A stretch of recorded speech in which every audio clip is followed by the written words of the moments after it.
Saudara, kasus yang menjerat pimpinan Pondok Pesantren Al Zaitun, Panji Gumilang kian bertambah. Setelah menjadi tersangka dalam kasus dugaan penistaan agama, kini Panji terancam kasus dugaan tindak pidana pencucian uang atau TPPU. Polisi bilang dugaan pencucian uang Panji Gumilang terdiri dari 27 Februari 2007 sampai 6 Juli 2023. Dengan perputaran uang mencapai sekitar 15 triliun rupiah, uang masuk keluarnya itu 8,7 dan juga 7,7 triliun rupiah. Kita akan bahas lengkapnya bersama dengan kuasa hukum Panji Gumilang, Hendra Effendi, kemudian ada pakar hukum yang juga pakar TPPU, Ibu Yenti Garnasi, dan juga anggota Kompolnas Yusuf Warsim. Pak Yusuf, Pak Hendra, dan juga Bu Yenti, selamat pagi. Selamat datang di Sapa Indonesia Pagi. Terima kasih kesediaannya. Kita langsung, atau saya langsung ke Bu Yenti. Bu Yenti, jadi kalau unsur TPPU itu sendiri kita mungkin belajar dulu bareng sedikit begitu ya. Apa saja sih, Bu? Ya, unsur TPPU itu pertama, TPPU itu harus ada dua kejahatan, kejahatan asal dan kejahatan TPPU-nya itu sendiri. Jadi ada kejahatan asal misalnya dalam hal ini ada dana bos itu kan, kemudian ada masalah apakah istilahnya digelapkan, tapi kalau dana bos itu pasti alurnya kepada korupsi. Ataukah ada penipuan, ya artinya seperti yang disampaikan, misalnya ada orang santri-santri yang merasa tertipu kemudian membayar atau apapun, itu berarti ada kejahatan asal. Kemudian setelah itu Kejahatan asal ya?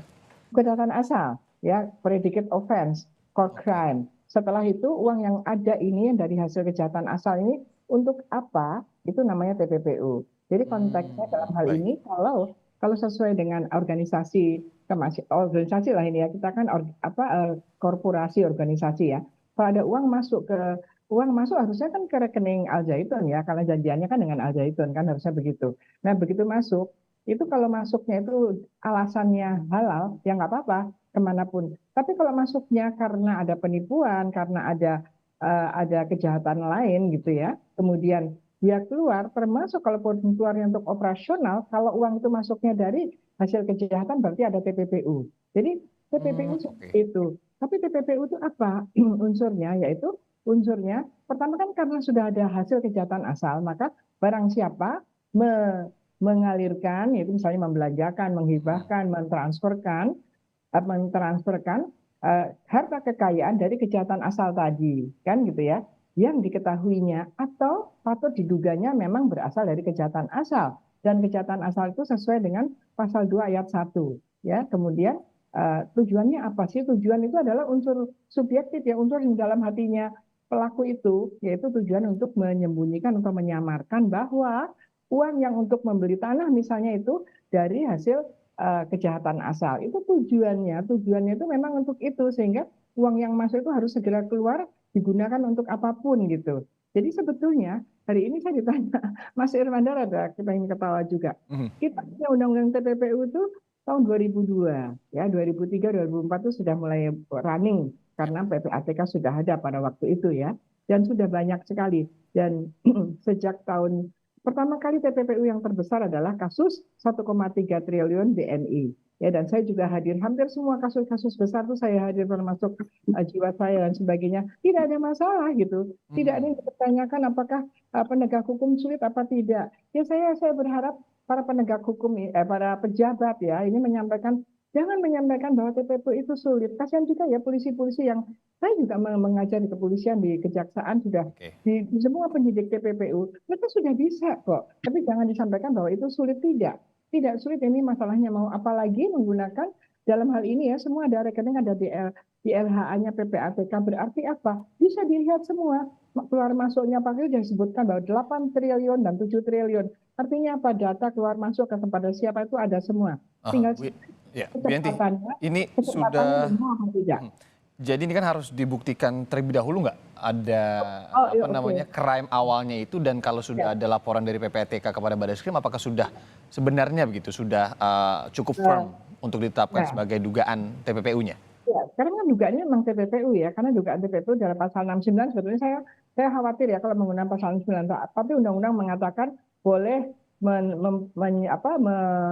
menangani TPPU walaupun tidak ada kejahatan asalnya, belum ada kejahatan asalnya, kan pasal 69. Kemudian kita dialogkan itu sejak tahun 2010 oke, bolehnya hanya di penyidikan aja, tapi ketika mau tahap 2 harus sudah ada kejahatan asalnya.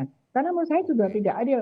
Orang punya harta banyak, transaksi luar biasa, TPPU tanpa penegak hukum tahu TPPU dari kejahatan asal Nah, apa. ya, ya, Dan ya, oleh ya. karenanya berdasarkan pasal 75, maka dalam hal ini dalam hal ini Mas Kompolnas, dalam hal ini penyidik itu seharusnya idealnya adalah menggabungkan sekaligus dalam satu berkas. Bapak Hmm, pengacara sudah tahu itu. Karena beberapa kali itu dipisah. Saya kata tidak tega dengan pelaku tindak pidana yang sudah menjalani, TPPU-nya baru naik. Itu secara oke. psikologis kan kasihan.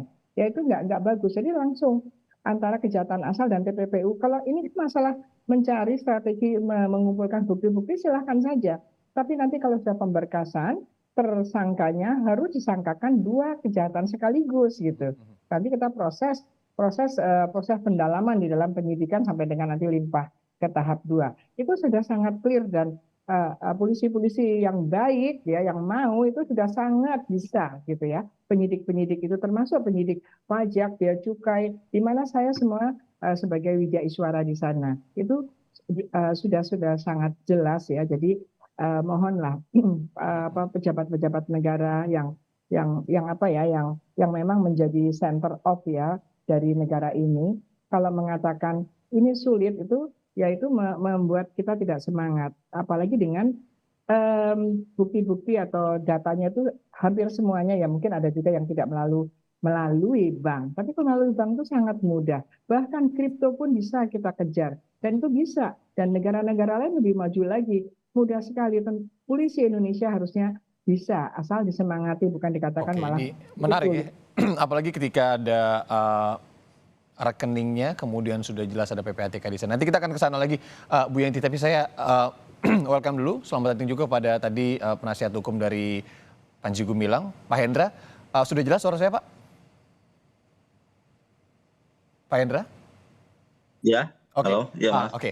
Pak Hendra, jadi kemarin itu sudah diperiksa ya oleh penyidik Pak Panji Gumilang terkait dengan dugaan TPPU-nya. Kemarin yang disampaikan penyidik atau yang ditanyakan penyidik kepada Panji Gumilang apa saja? Mungkin boleh diinfokan sedikit, Pak. Iya, baik, terima kasih. Jadi kemarin klien kami Profesor Dr. AS Panji Gumilang MP diundang ya, undangannya klarifikasi Oke. berkait dengan tuduhan TPPU tersebut. Dalam hal ini tentunya kapasitasnya masih dalam eh, saksi ya, Mhm.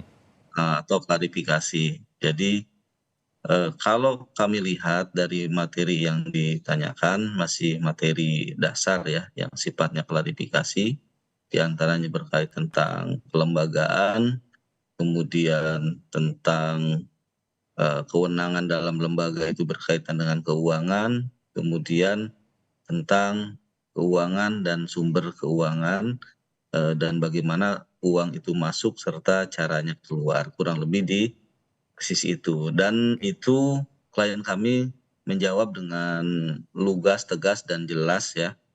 Tentunya ya semoga semua ini berjalan lancar. Kita apresiasi pihak kepolisian dalam hal ini Barreskrim yang memang ingin serius ya menangani itu. Ya tentunya pihak klien kami juga kooperatif dalam hal ini menjelaskan segala sesuatunya dengan tegas dan lugas. Oke. Ya mudah-mudahan semuanya terbuka dan tuduhan-tuduhan itu bisa dijawab dengan baik sehingga apa yang jadi kecurigaan ini di masyarakat maupun apa yang disampaikan oleh media ini terjawab dengan jelas ya. Jadi tidak ada bentuk apa opini-opini yang liar yang mendiskreditkan atau ada kecurigaan-kecurigaan dari pihak manapun, masyarakat Oke. manapun ya. Pak Hendra, Jadi eh, mudah-mudahan dengan proses ini bisa berjalan dan itu semua bisa dijawab dengan baik oleh klien kami ya, kurang lebih seperti itu. tentu harapan semuanya ya agar terbuka dan Ya, juga jelas begitu ya. Kemarin Pak Panji juga betul. sudah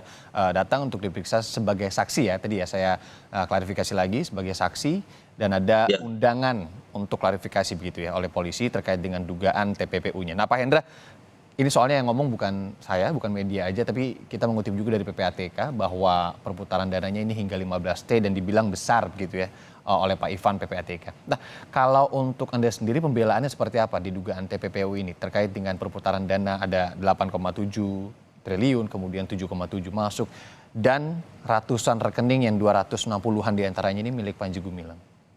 Ya, kita lihat nanti ya, kita lihat nanti karena proses hukum ini sedang berjalan. Baik. Kita hormati tentunya itu pihak kepolisian hari ini sudah menyatakan bahwa kita akan melakukan segala sesuatunya dengan teliti, cermat, dan sebagainya ya. Tentunya berkait dengan sumber keuangan yang kita pahami dari klien kita dijelaskan bahwa sumber keuangan yayasan itu secara jelas bahwa itu adalah merupakan bagian dari beberapa sumbangan masyarakat, kemudian dari sumber-sumber pendidikan, kemudian dari sumber-sumber usaha yang ada di sana. Memang kita tidak akan percaya kalau sekiranya kita hanya menduga-duga. Mhm. Tapi kita akan lihat dengan jelas manakala kita kepenasaran ini atau pertanyaan ini ketika kita hadir dan datang ke pondok pesantren, bagaimana pondok pesantren Az-Zaitun yang dipimpin oleh Profesor Dr. A.S. Panji Gumilang MP ini melaksanakan beberapa kegiatan usaha ya. Ya. Jadi mulai dari pertanian, peternakan, perkebunan, pelautan dan sebagainya, itu baru kita akan terjawab. Kalau memang hari ini kita hanya komentar, mendengar dari pihak lain, pihak ketiga, ya tentunya pertanyaan-pertanyaan itu tidak akan selesai. Mhm. Beda Mhm. ketika kita memang hadir ke sana dan menanyakan langsung ke pihak pesantren dan ditunjukkan langsung dari mana itu sumber Ya. usahanya, bagaimana sumber keuangan yayasan, bagaimana perputaran itu uang di sana, baru bisa terjawab. Tepat berarti kami Sekiranya undang Pak Hendra hari iya, ini ya pagi ini ya untuk mendengarkan langsung. iya, Nah, kita kalau Pak, berarti Anda juga mengatakan bahwa sumbernya salah begitu ya dari usaha kemudian pendidikan. ya, sumber-sumber itu tentunya yayasan ya, khususnya yayasan Hmm. di bidang sosial dan keagamaan yang kita pahami, undang-undang juga sudah jelas mengatur bahwa sumber dari yayasan itu donatur, donatur tetap atau tidak tetap, sumbangan dari dalam negeri atau luar negeri yang itu tidak bertentangan dengan undang-undang atau dari kegiatan-kegiatan usaha yayasan yang dilakukan oleh yayasan sendiri yang memang itu dinyatakan sah dan tidak bertentangan dengan hukum. Mhm. Kemudian, pengelolaan-pengelolaan usaha itu ya tentunya menjadi, apa, bagian dari sumber yang itu terus-menerus untuk, yayasan sendiri. Sehingga apa yang disampaikan perputaran uang yang tadi disebutkan oleh media, itu hal yang normal ya ketika memang pesantren ini kita paham pesantren yang besar, yang kelasnya skalanya skala internasional ya, dan di sana, berbagai usaha, berbagai bidang itu dilaksanakan dan tentunya dari segala kegiatan yang dilaksanakan di sana berkait dengan usaha, masing-masing di-manage menurut, kebijakan dan itu melibatkan perbankan. Jadi Oke. kalau misalkan yayasan memiliki lebih dari satu rekening, ketika memang perbankan tidak melarang itu atau undang-undang perbankan mengesahkan itu, ya sebetulnya sah-sah saja. Tinggal bagaimana kebijakan dari pemilik rekening itu sendiri untuk Baik. melakukan satu kegiatan usaha dalam keuangan itu. Terima Adapun kasih. misalkan ada nama seseorang dikaitkan dengan klien kami juga sudah menjelaskan bahwa Anaknya misalnya ya. rekening tersebut itu bukan milik pribadi, jangankan rekeningnya, jadi pribadinya saja sudah menyatakan Hmm. bahwa kami ini untuk melakukan kegiatan, berjuang dalam pendidikan itu tidak setengah-setengah, bahwa diri kami saja sudah diwakafkan, dalam Oke, artian itu tidak ada ininya ya. kepentingan secara pribadi. Itu Jadi, argumennya ya. kebijakan yang dilakukan oleh yayasan menggunakan rekening pribadi itu atas dasar kesepakatan bersama yang itu pun secara undang-undang tidak dilarang ya, tidak dilarang ya, Oke, Pak itu Hendra. bisa Nanti buktinya kita bisa akan dilaksanakan. dalami lagi. Saya ke Ya, Oke, saya ke anggota Kompolnas Pak Yusuf. Pak Yusuf Warshim. Pak Yusuf, jadi kalau saat ini kan tersangkanya ini sudah menjadi, Panji ini sudah menjadi tersangka dalam kasus dugaan penistaan agama. Tapi sekarang yang tengah ditelusuri Barreskrim, polisi, ini dugaan TPPU-nya. Anda melihat polisi sudah bergerak secara koridor yang baik, sudah cepat begitu? Baik, terima kasih Mas Irianda. Sampai hari ini Kompolnas dalam kasus yang polemik Pak Panji Gumilang ini masih terus memantau dalam penanganan di kepolisian. Dari semula kami sendiri di dalam menyampaikan melalui media ini juga ada dua hal pada waktu itu masuk ke proses penegakan hukum. Pertama terkait dengan Pak Panji Gumilang ini, unsur dugaan tidak pidananya itu didorong, ditangani oleh kepolisian. Yang kedua, ada hal yang itu terkait dengan lembaga pendidikan pesantren Al-Zaitun. Ya. Kalau itu ada hal-hal terkait dengan administrasi negara, maka itu ada pada ranah pemerintah, Kementerian Agama, dan sebagainya. Dalam proses perjalanannya, pemerintah sendiri melihat bahwa lembaga pendidikan Al-Zaitun dilihat masih perlu tetap berjalan dengan barangkali pembenahan-pembenahan. Dalam konteks inilah kami mendorong Barreskrim, kepolisian, di luar apa yang dimaksud dengan tersangka penistaan agama yang sudah berjalan pada saat ini, terkait dengan dugaan tidak pidana yang kemarin tanggal 3 Agustus telah didorong kembali oleh Pak Menko Polhukam selaku Ketua Kompolnas agar Barreskrim mempercepat. Tentu di dalam dugaan tindak pidana lain, baik itu TPPU, korupsi, atau tidak pidana umum, penipuan, dan sebagainya, harus bisa menyelaraskan sikap dan pandangan pemerintah agar lembaga pendidikan Al-Zaitun ini tetap berjalan dengan pembenahan-pembenahan. Itu yang tentu kami mendorong penanganan kepolisian dalam tindak pidana lain di luar penistaan agama itu harus dilakukan secara cermat dan komprehensif. Barangkali nanti Ibu Yenti bisa menjawab. Kaitannya dengan TPP itu kan yang penting kan predikat crime-nya. Predikat crime? Ya, predikat crime-nya itu yang paling utama. Instrumen dalam TTP itu kan transaksi.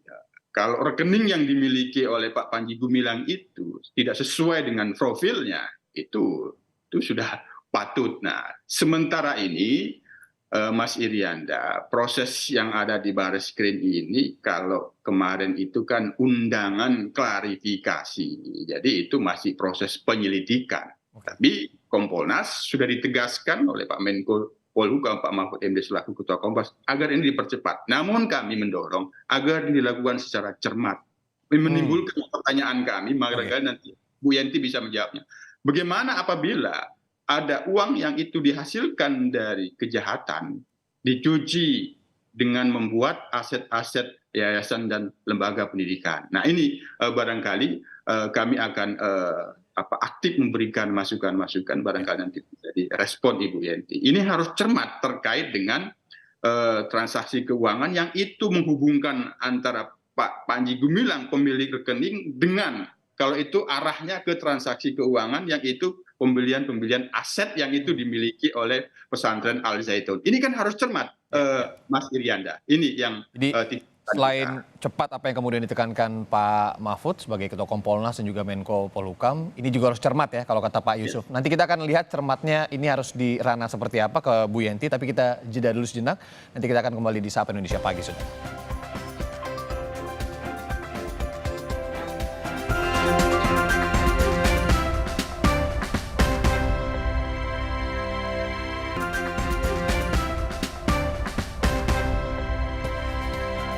Terima kasih Anda masih bersama kami di Sapa Indonesia Pagi. Masih ada Bu Yenti Garnasi, pakar hukum TPPU, kemudian Pak Hendra Effendi, penasihat hukum Panji Gumilang, dan juga ada Pak Yusuf Warshim, anggota Kompolnas. Saya langsung ke Bu Yenti lagi. Bu Yenti, tadi kata Pak Yusuf, ini harus nanya ke Bu Yenti soal cermatnya penanganan kasus ini terkait dengan dugaan TPPU-nya. Ini kan juga terkait dengan tadi sudah disebutkan ya, kalau untuk rekening-rekeningnya sendiri ini adalah sebuah bentuk kepercayaan lah begitu daripada yayasan kepada Panji Gumilang atau pemilik-pemilik rekening lainnya. Nah kalau untuk Ibu Yenti sendiri melihat kasus ini sebenarnya dugaan TPPU-nya masuk atau tidak? Atau memang harus menunggu predicate crime-nya dulu? Oh enggak. Jadi ini memang salah satu milestone-nya ya dulu waktu ada International Anti-Money Laundering Legal Regime melalui konvensi tahun 1988, justru ini yaitu bahwa kejahatan asal itu akan diketahui bukan dari kejahatan asalnya terlebih dahulu, justru dari TPPU-nya. transaksi yang mencurigakan yang namanya dugaan TPPU. Untuk kejahatan ini ya, tapi bukan untuk kejahatan yang lain ya. Ini jadi ada satu pemikiran yang sangat luar biasa pada waktu itu sehingga dikatakan bahwa money laundering itu adalah mempunyai karakter khusus dalam semua tindak pidana ekonomi. Hanya pencucian uang yang mempunyai karakter khusus, yaitu kenapa? Karena baru ada pencucian uang dalam kronologis perbuatannya kalau ada kejahatan asal. Karena pencucian uang adalah whoever enjoy the fruit of crime. Siapapun menikmati hasil kejahatan. Maka ada dua kejahatan, harus ada kejahatan asal dan kemudian ada pencucian uang. Mengenai dugaannya, mengenai masuknya strategi penegakan hukum bisa jadi justru dari adanya dugaan TPPU. Ini yang menjadi waktu saya mengambil doktor saya tahun 1999 sampai dengan 2002 kita mempelajari itu, ternyata itu yang dipikirkan oleh para ahli hukum pidana yang tergabung di dalam komisioner Criminal Commissioner di United Nations yang isinya adalah pakar-pakar pidana bertaraf internasional. Bagaimana menghadapi kejahatan ekonomi termasuk korupsi. Pertama kali adalah untuk hasil narkotika, kemudian digunakan untuk semuanya. Jadi begitu. Jadi memang betul yang dikatakan Bapak Hendra, bahwa memang kita semua ini ada dua kubu ya, yang kita tahu dari media. Kita ya harus menghargai media, kan ada undang-undangnya 49 2009 ya. Tahun 4 itu undang-undang tentang pers itu kan penting karena itu memang pilar. Nah, di satu sisi masyarakat berkaitan dengan media, berkaitan apa yang disampaikan media, kita di dalam orang-orang ini semuanya kan adalah presumption of innocence. Iya. Tetapi ketika kemudian kemudian dilakukan penyelidikan, kemudian klarifikasi pun, penyelidikan pun sebetulnya quote and quote penegak hukum itu sudah presumption of guilt, apalagi kalau sudah penyidikan. Masalah nanti benar apa tidak benarnya tunggu di pengadilan. Sama dengan kita presumption of innocence, kita harus berprasangka tidak bersalah sampai nanti pengadilan mengatakan salah. Penegak hukum mengatakan kita harus berpraduga salah sampai penegak hukum menyatakan tidak bersalah. Nah, itu adalah memang kita punya pihaknya masing-masing ya, kita punya bagiannya masing-masing. Nah, dengan adanya tentu tidak bisa hanya presumption of guilt dengan omong-omongan saja, tentu ada data-data minimal, apalagi naik ke penyidikan harus ada dua alat bukti. Alat bukti permulaan yaitu adanya transaksi yang mencurigakan. Kalau menurut saya berkaitan dengan ini juga kritik saya kepada bank ya, banyak sekali kejahatan judi online ya, penipuan online itu saya pikir karena banknya itu tidak alert, tidak waspada. Ada hal-hal yang mencurigakan tapi tetap aja jalan gitu ya. Uang masuk kemudian hilang. Nah, ini ada masalah Mas Hendra ya. Jadi banyak sekali korban yang tertipu karena online. Padahal ada uang masuk kemudian keluar. Padahal nama rekening itu pun nama yang baru diadakan sebagai penampungan. Ini yang menjadi catatan kita. Artinya apa dalam hal ini semua? Kita juga tanyakan ke OJK bagaimana pengawasan OJK terhadap bank. Jangan sampai seperti sekarang. Al Zaitun yayasan ini dengan Pak Panjinya itu sudah kemudian ada dalam klarifikasi ini disampaikan kepada masyarakat sudah ada kecurigaan sejak 2007 kan demikian 2007 ya. betul. Iya betul. Lah selama itu bagaimana? Apakah Anda melihat ini seharusnya bisa ditangani lebih cepat, Bu Yenti? Iya, artinya data itu dari bank kepada PPATK segera sampaikan bagaimana supaya dapat LHA. Sekarang ini posisinya menurut LHA, ini sudah LHA, sudah ada laporan bank kepada PPATK dan sudah dianalisis PPATK yang disodorkan kepada kita semua bahwa ada angka 7 triliun dan 8 triliun ya. Yang ini mungkin masalah media ya. Kalau saya sebagai yang mendalam ini sebenarnya tidak boleh juga disampaikan. Karena apa? Saya tidak berbicara tentang Pak Panji saja ya, Bapak Hendra, untuk semuanya juga. Kalau belum ada kekuatan apapun sudah disampaikan, kalau ada yang memang betul-betul jahat bisa segera hilang gitu ya. Oke, Nah ini kan kita kadang-kadang seperti itu. Nah Bu Yenti, berkaitan maaf. Pak Hendra, eh, ya tentu Pak Hendra tidak boleh bilang silahkan datang ke Al Ya, Zaitun itu datang semuanya rame-rame nggak bisa karena kita juga nggak bisa datang nanya keuangannya bagaimana ya. itu tidak boleh ya. Bu Itu Yenti, praksi. pertanyaan berikutnya, ini kan tadi Ya, disebutkan juga sebenarnya, Pak Hendra juga tidak menolak ketika saya menyebutkan bahwa ada transaksi, kemudian PPATK juga sudah memberikan koordinasi ke Bareskrim, dan ada penggunaan campuran dana-dana yang diduga disalahgunakan begitu ya, dari dana BOS salah satunya, ini yang dikucurkan oleh pemerintah, di rekening-rekening yang memang dimiliki oleh beberapa rekan atau keluarga atau saudara oleh Pak Panji Gumilang. Ini bisa dilihat sebagai suatu TPPU atau seperti apa? iya, ya kita lihatnya begini. Yang mempunyai kewenangan untuk mencairkan dana BOS, dana dari negara kepada lembaga pendidikan ini kan dalam rangka lembaga pendidikan ya, dalam lembaga pendidikan lembaga Islam, lembaga agama gitu kan, banyak kan itu memang seperti itu. Ini uang negara. Mestinya saya juga selalu menyampaikan negara siapapun yang mencairkan itu juga punya mekanisme pengontrolan, harus dikontrol juga, harusnya seperti itu gitu kan. Nah, kalau dana BOS itu masuk, itu harusnya memang ke yayasan, harusnya yayasan. Saya tidak tahu, tanya kepada Bapak Hendra, apakah nama Bapak Gumilang itu nama rekening itu kan pribadi.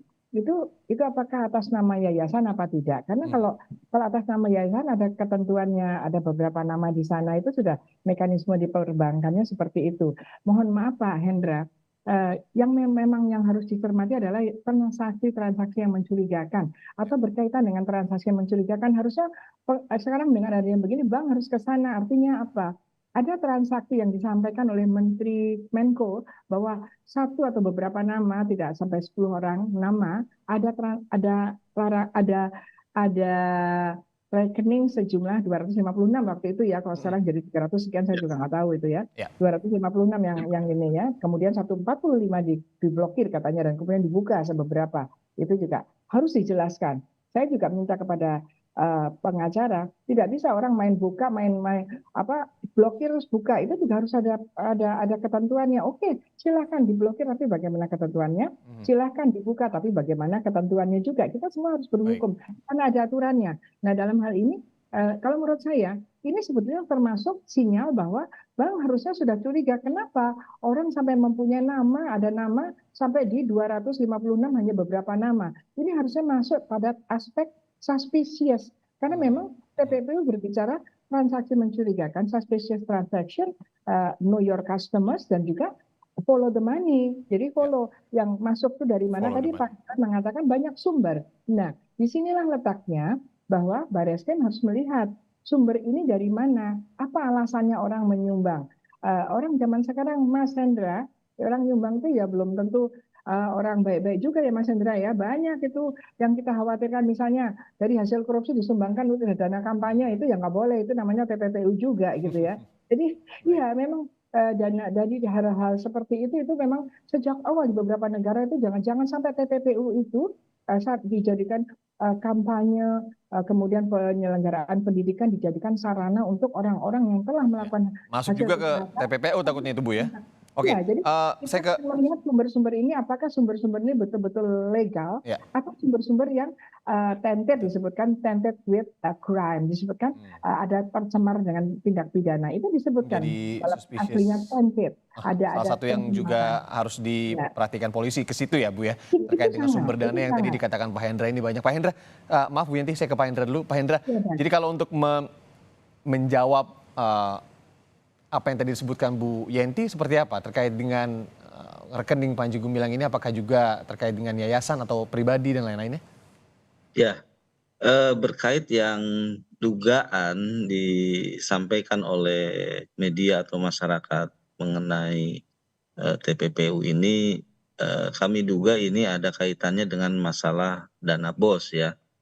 Jadi kita paham bahwa dana BOS ini sumbernya dari pemerintah. Ketika lebih dari satu kali dana BOS ini dikucurkan oleh pemerintah, tentunya standar yang atau SOP yang disampaikan atau laporan keuangan yang disampaikan oleh pihak pondok pesantren kepada pemerintah itu sudah clear. Dan ini sudah berkali-kali pihak pesantren mendapatkan dana BOS dan secara proses pelaporan dana BOS sendiri sudah dinyatakan clear, tidak ada masalah ya dengan tadi kita pesantren ini sudah mendapatkan lebih dari 1 kali anggaran tersebut. Jadi kalau sekiranya ternyata ada persoalan di situ, ini kan kembali kepada pemerintah sejauh mana standar SOP yang dilakukan sehingga pemerintah tersebut kok terus memberikan itu. Nah Kalau ini kucuran dana kita bosnya juga sudah didapat dari iya, kapan, Pak Hendra? itu kurang lebih dari 2015 ya kalau saya 2015. tidak salah informasi dari pihak pesantren itu. Jadi ini cukup lama, ya tentunya ini tadi kita atau media dan masyarakat ini harus tetap mengedepankan praduga tak bersalah. Jadi ini jangan sampai masyarakat ini jauh menilai sehingga terhadap persoalan ini nambah nambah nambah nggak karu-karuan ya. Karu-karuan. Makanya Tapi saat kami ini ya kami aktivitas ini pesantren masih berjalan kan Pak Hendra ya?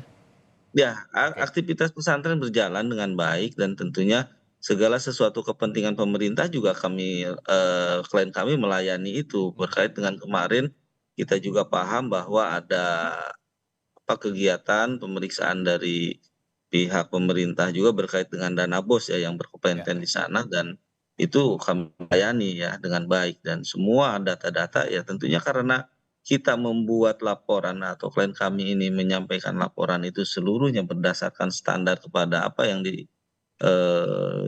SOP-kan oleh pemerintah ya kami yakin itu tidak ada masalah. Mhm, mhm. Pak Namun Hen karena ya. Pak Hendra, sempat masyarakat yang ada gugatan perdata ke Pak Mahfud, salah satunya sudah dicabut. Ada beberapa gugatan perdata lain. Ini masih firm terkait dengan gugatan itu dan itu sebenarnya goals-nya apa sih? Tujuannya apa sih? ya, kalau klien kami itu menyampaikan gugatan itu tentunya salah satu dasarnya adalah hukum ya. Ketika seseorang diduga ya kan melakukan pelanggaran hukum ya tentunya dengan langkah-langkah hukum juga kita hadapinya. Hmm. Tidak bisa dengan opini atau menyerang balik dengan statement-statement yang tidak jelas di media atau menyampaikan informasi ke masyarakat. Jadi tetap firm lah Tapi ya. alangkah elegannya kita sampaikan, kita jawab dengan jawaban hukum, yaitu Oke. yang kita sampaikan kepada dan klien kami setuju dengan langkah-langkah itu, ketimbang Baik, kita debat tebal dalam satu persoalan tapi tidak jelas kemana arahnya. baik. Kalau Oke. gugatan ya tentunya jelas ya kemana arahnya karena itu diatur oleh undang-undang Mhm. dan kita mengikuti rule itu, seperti itu. Oke, baik. Pak Yusuf, kalau sejauh ini Anda yang ingin Anda sampaikan terkait dengan pengawalan ataupun pengawasan pihak kepolisian Republik Indonesia untuk mengawal kasus ini, apa yang menjadi catatan pentingnya? Karena dalam posisi Kompolnas juga dalam mengawal kasus ini berkaitan dengan keprofesionalan polisi misalnya. Ya, yang paling utama tadi, sebagaimana yang saya sudah kemukakan, pemerintah memandang bahwa pesantren Al Zaitun ini tetap berjalan. Maka dia harus bisa dipisahkan pesantren dan kontroversinya Panji Gumilang. Oke. Nah, kontroversi polemik Panji Gumilang ini sudah memasuki babak baru, masuk ke proses hukum. Ini harus kita dorong selesai. Namun pesantren tetap berjalan. Oleh karena itu, dalam memproses dugaan tidak pidana di luar penistaan agama, kemarin juga penistaan agama itu dilakukan dengan cermat, memeriksa ahli begitu banyak. Sama halnya dengan ini, transaksi keuangan yang itu terkait dengan Al Zaitun itu harus benar-benar bisa cermat. Nah, misal tadi saya dapat uang, apakah itu diduga dari penipuan atau korupsi, dari hasil korupsi seseorang diduga ke Pak Panji Gumilang, terus diberikan tanah, yang itu tanahnya kemudian menjadi aset. Nah, dalam transaksi kan pembelian minimal 500 juta itu kan harus dilaporkan. Si penjual wajib meminta kepada pembeli untuk mengisi form. Ini transaksi Anda di atas 500. Pertanyaannya, apakah si penjual melaporkan ke PPATK atau tidak? Itu kan membutuhkan proses seperti itu. Ya, ya. Jadi PR PPATK juga ya? Nah, Maka kami mendorong sebagaimana yang didorong oleh Pak Mahfud dipercepat, namun harus cermat. Ini ada pesantren yang dipandang oleh pemerintah masih harus berjalan. Nah, kalau saya ditanya secara pribadi sebenarnya sih simpel, ambil alih saja pemerintah itu pesantren. Nah itu, tapi kan ini prosesnya tidak seperti itu. Ini yang harus benar-benar kita cermati. Jadi polemiknya Pak Panji Gumilang itu tidak berdampak kepada proses belajar mengajarnya pesantren Al Zaitun, Mas Irianda. Yang itu sekarang polemiknya Pak Panji Gumilang ini kita dorong memasuki babak baru agar clear dan selesai persoalan hukumnya. Jadi kita harus hormati juga pesantren tetap jalan satu sisi, tapi kalau untuk kasus Pak Panjinya ini juga kita hormati kasusnya di ranah pidananya. Terakhir sekali Bu Yenti, apakah nanti ketika misalnya terbukti sebuah TPPU ini uangnya bisa kembali lagi digunakan untuk hal yang lebih produktif di pesantren misalnya? Iya, ini kan dari media juga ya. Nah, Indra nggak apa-apa media biar terbuka Pak. Kan sekarang kalau nggak viral juga polisi nggak jalan-jalan kok. Maaf ya Pak Kompolnas. Nah jadi memang perlu juga ya. Jadi ya ini kan kalau dari media itu kan katanya kan ada banyak sekali uang-uang yang kemudian menjadi properti gitu ya. Kalau itu nanti betul ada masalah bahwa menghasilkan properti itu atas nama seseorang itu tidak ada kaitannya lagi, artinya penggunaannya tidak ada kaitannya untuk keperluan Al Zaitun, itu berarti kan ini merupakan hasil kejahatan, merupakan TPPU karena masuknya dari mana, sumbernya dari mana, kemudian untuk beli apa. Nah, seandainya itu betul, seandainya ada hal-hal yang masuk itu dari hasil kejahatan, ada kejahatan asalnya. Sebetulnya kan TPPU itu kan untuk menangani kejahatan asalnya, bukan untuk menangani TPPU itu sendiri.